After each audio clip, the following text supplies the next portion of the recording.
नाशिक जिल्ह्यातील चांदवड येथे कांदा उत्पादक शेतकऱ्यांच्या आक्रोश मोर्चात राष्ट्रवादी काँग्रेस शरद पवार पक्षाचे आमदार रोहित पवार यांनी राज्य सरकारवर जोरदार हल्लाबोल केला।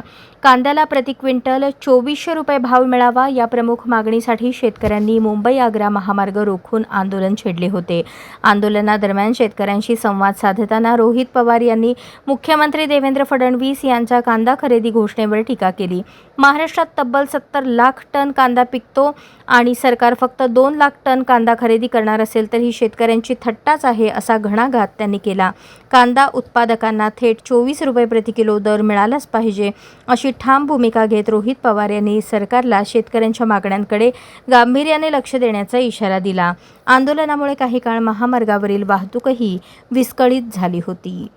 राज्याचे प्रदेश अध्यक्ष सपकाळ साहेब व आक्रमक भूमिकेसाठी प्रसिद्ध असणारे आणि सामान्य लोकांसाठी रस्त्यावर उतरणारे उद्धव ठाकरे साहेबांच्या पक्षाचे दानवे साहेब असतील, आत्ताच आपल्या सर्वांना बगरे साहेबांनी मार्गदर्शन केलं, बच्चाव ताईंनी मार्गदर्शन केलं, खासदार वजेभाऊ या ठिकाणी आहेत, सीपीएमचे काही कार्यकर्ते आहेत, पदाधिकारी आहेत, शेतकरी संघटनेचे पण लोक या ठिकाणी आलेले आहेत।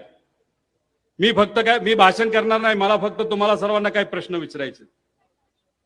आत्ता कांद्याचे भाव काय? 500 ते 5 रुपये ते 6 रुपये किलो आहेत का नाही? हात वर करून सांगा। असेल तर हो म्हणायचं, हात वर करा। आहे का? बर, 5 ते 6 रुपये मध्ये तुम्हाला परवडतं का?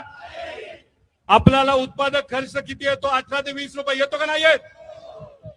त्याच्याच बरोबर गेल्या 3-4 महिन्यापूर्वी जो काही अवकाळी पाऊस आला आणि त्याच्यामध्ये गारपीट झाली, त्याच्यामध्ये आपलं नुकसान झालं का नाही झालं? जो रब्बी कांदा बरेच दिवस टिकू शकतो, पण पाऊस आल्यामुळे आणि गारपीट झाल्यामुळे आज तो टिकू शकतो का? उत्पादकता कमी झाली का नाही झाली? मग आज जेव्हा तुम्ही व्यापाऱ्याकडे जाता, मार्केट कमिटीकडे जाता, जेव्हा 4 रुपये 5 रुपये तुमच्या हातामध्ये मिळत असतात, तेव्हा येण्या जाण्याचा तरी खर्च निघतो का? मग मला तुम्ही सांगा, जर मोठे मोठे नेते जर टीव्हीवर आणि इतर ठिकाणी जर सांगत असतील येणाऱ्या काळामध्ये पाऊस कमी होऊ शकतो, मग येणाऱ्या वर्षीचं पीक तुमच्या हातामध्ये येणार का? जर येणारं पीक तुमच्या हातामध्ये येणार नसेल आणि आहे त्या पिकाला तुम्हाला भाव मिळणार नसेल तर अख्खं वर्ष तुम्ही जगू कसं शकता? हा प्रश्न आपल्या सर्वांच्या मनामध्ये आहे का नाही?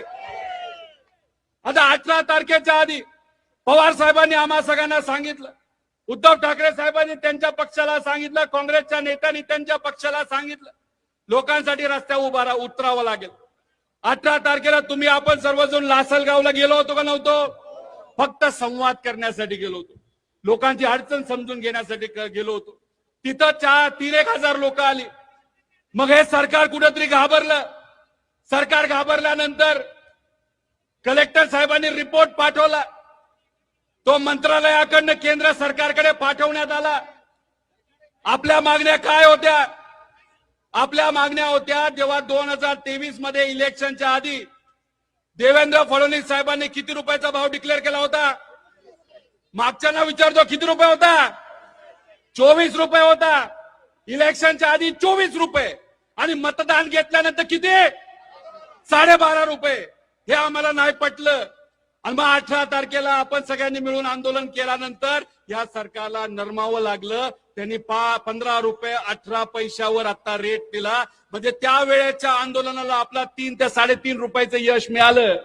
पण हे 3.5 रुपये तुम्हाला मान्य आहेत का? ठीक आहे, यश आलं असेल, पण हे 3.5 रुपये मान्य आहेत का? मग सरकारला आपली काय मागणी आहे? 3024 पेक्षा पुढे आम्हाला भाव त्या ठिकाणी पाहिजे अशी आमच्या शेतकऱ्याची मागणी आहे। मग हे जे नाफेड खरेदी करतं ते कुठेतरी डोंगराच्या आड बाजूला जाऊन काही व्यापाऱ्यांकडनं, प्रायव्हेट लोकांकडनं कांदा खरेदी करतं का नाही करत? जेव्हा भाव असतो 5 रुपये, जेव्हा भाव असतात 6 रुपये, त्यावेळेस खरेदी करतात आणि नाफेडला विकतात कधी? हे कॉन्ट्रॅक्टर जे कोणी लोक असतात, भाव वाढल्यानंतर मग त्यांना 10 रुपयाचा नफा। आता सुद्धा नाफेडचे जे काही बगलबच्चे आहेत ना, त्यांनी आता 4 ते 5 रुपये कांदा घेऊन ठेवलाय। आणि तो कांदा आता ते कितीला नाफेडला विकणार? 15 रुपये 80 पैशाला. पण शेतकऱ्याला त्यातून काय मिळणार का? त्यामुळे आमची मागणी आहे, हे जे बगलबच्चे कोण आहेत माहितीये का? हे सत्ताधाऱ्यांचे कार्यकर्ते आहेत, त्यांना त्यांनी कॉन्ट्रॅक्ट दिलेले आहेत, त्यातून हे पोट भरतायत, घर भरतायत. पण आमच्या शेतकऱ्याचं घर भरताय का? मला उत्तर कुणीतरी दिलं पाहिजे, म्हणून हे सर्व नेते या ठिकाणी आलेले आहेत. आणि मग आमची मागणी आहे, नाफेड लीग काळ्या कुठेतरी आड बाजूला खरेदी करण्यापेक्षा कुठं खरेदी करायचं? मार्केट कमिटीमध्ये खरेदी केल्यानंतर काय होतं? स्पर्धा निर्माण होते, आणि स्पर्धा निर्माण झाल्यामुळे आमच्या शेतकऱ्याला भाव मिळतो, आणि तीच आमच्या सगळ्यांची अपेक्षा आहे. आणि नाफेड म्हणते 2 लाख टन घेणार. 2 लाख टनात काय होणार आहे का? अहो, इथंच एक दिवसाला 2 लाख टन गोळा होते. तर आमच्या सगळ्यांची मागणी आहे, 8 ते 10 लाख टन कांदा त्या ठिकाणी घेतला पाहिजे. आणि 8 ते 10 लाख टन कांदा घेतला, तो कांदा हा भारतात विकायचा नाही, हा कलकत्त्यात विकायचा नाही, मुंबईमध्ये विकायचा नाही, दिल्लीत विकायचा नाही. कारण काय करतात, 3 महिन्यानंतर भाव वाढल्यानंतर हा तुमचा कांदा जो स्वस्तात घेतलाय परत जाऊन त्या मोठ्या शहरामध्ये स्वस्तात विकतात. आणि आपल्या सगळ्यांची जी अपेक्षा असते, राहिलेल्या कांद्याला चांगला भाव मिळाला, त्याला भाव मिळतो का? त्यामुळे हा घेतलेला कांदा कुठं विकायचा? डायरेक्ट भारताच्या बाहेर घेऊन जावा. भारताच्या बाहेर जात नसेल तर जाळून टाका, पण आमच्या शेतकऱ्याला 24 कमीत कमी रेट हा मिळालाच पाहिजे. आता तुम्ही मला सांगा, हे सर्व नेते इथं आलोत, आम्ही आलोत, इलेक्शन आहे का? महाराष्ट्रात इलेक्शन आहे का?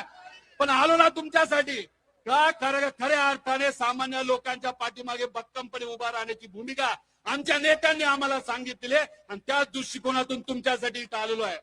त्यामुळे हे जे काही सावलीत बसलेले लोक आहेत, पेट्रोल पंपाचे इथं बसलेले लोक आहेत, त्यांना मला सांगायचे, अरे तुमच्यासाठी हा लढा आहे. तुम्ही त्या शेतामध्ये राबता, उन्हामध्ये राबता, आणि आता जर सावलीत बसत असाल तर तुम्हाला न्याय कसा मिळणार? तुम्ही जर रस्त्यावर आला नाही, तुम्ही जर लढला नाही, हे सरकार तुमच्याकडे बघणार सुद्धा नाही.